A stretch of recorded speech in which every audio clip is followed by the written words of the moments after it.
अस्सलाम वालेकुम एक्वेरियंस, मैं हारिस अज़मी प्रोफेशनल एस्ट्रोलॉजर आपकी खिदमत में हाजिर हूँ इस हफ्ते की एस्ट्रोलॉजिकल रिसर्चेज लेकर। आपके लिए मरकरी आपके थर्ड एंगल पर है, सूरज भी आपके थर्ड एंगल पर है। मरकरी अकेला थर्ड एंगल पर 4 फ़ायदों की वजह बनता है।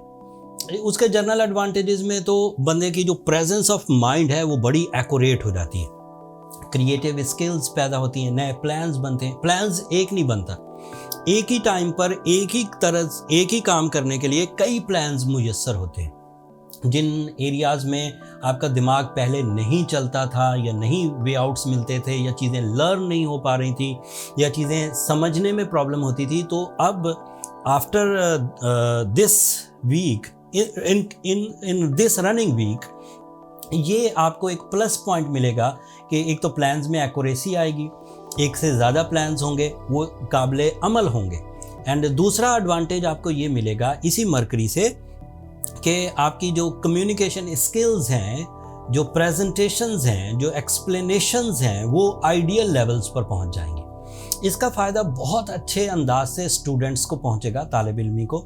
बहुत ऐसे एक्वेरियंस भी फ़ायदा उठाएंगे जो साइकोलॉजिकल प्रेशर में रहा करते थे, काम भी करते रहते थे लेकिन अंदर से डरे भी रहते थे, तो नफ्सियाती दबाव कम होगा मरकरी की सपोर्ट से। तीसरा एडवांटेज सुने, आपकी अल्फाज मैजिकल होंगे जो सामने वाले को बहुत अच्छे अंदाज से अपनी तरफ माइल कर सकेंगे। तो लोगों की राय आपके लिए बहुत पॉजिटिव होने लगेगी, अपने कुलीग्स के साथ, अपने क्लाइंट्स के साथ, अपने बॉसेस के साथ, इवन फैमिली मेम्बर्स के साथ। इससे फैमिली यकजहती पैदा होगी। इसका तीसरा एडवांटेज सुने, मरकरी जब सूरज के साथ होता है तो ये ज़्यादा शार्प रिजल्ट्स देता है, big rewards, sudden and unexpected positive. ये इसका तीसरा फायदा। चौथा फायदा सुने, when the mercury is positive so it is representative of your 8th angle. कोई लॉस हो गया था आपसे रॉन्ग डिसीजंस की वजह से, कोई सी ऐसी प्रॉब्लम में फंस गए थे कि किया आपने नहीं था, इल्ज़ाम आप पर लग गए थे, कोई ऐसी प्रॉब्लम में फंस गए थे कि जो आपकी अपनी आदतें थीं और फिर वो आदतें आपको ट्रबल देने लग गई। वो कोई भी हो सकती हैं, खाने पीने की हो सकती हैं, सोने की हो सकती हैं, लिखने की हो सकती हैं, कोई ऐसी आदतें जो बुरी हों, सादा लफ्ज़ों में मैं उन्हें दोहराना नहीं चाहता, लेकिन उन आदतों से आप छुटकारा हासिल नहीं कर पाते।